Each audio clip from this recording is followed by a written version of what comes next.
Hello everyone, today we talk about how to fix the app of inDrive. We will go to settings,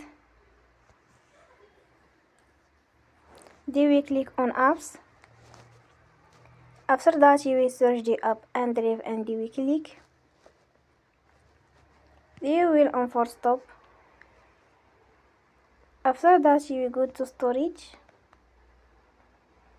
Then we click on clear cache.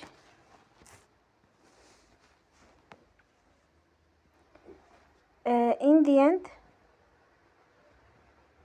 turn off your phone and you will restart your phone again. Don't forget to support us by like and subscribe. See you next time and thank you for watching.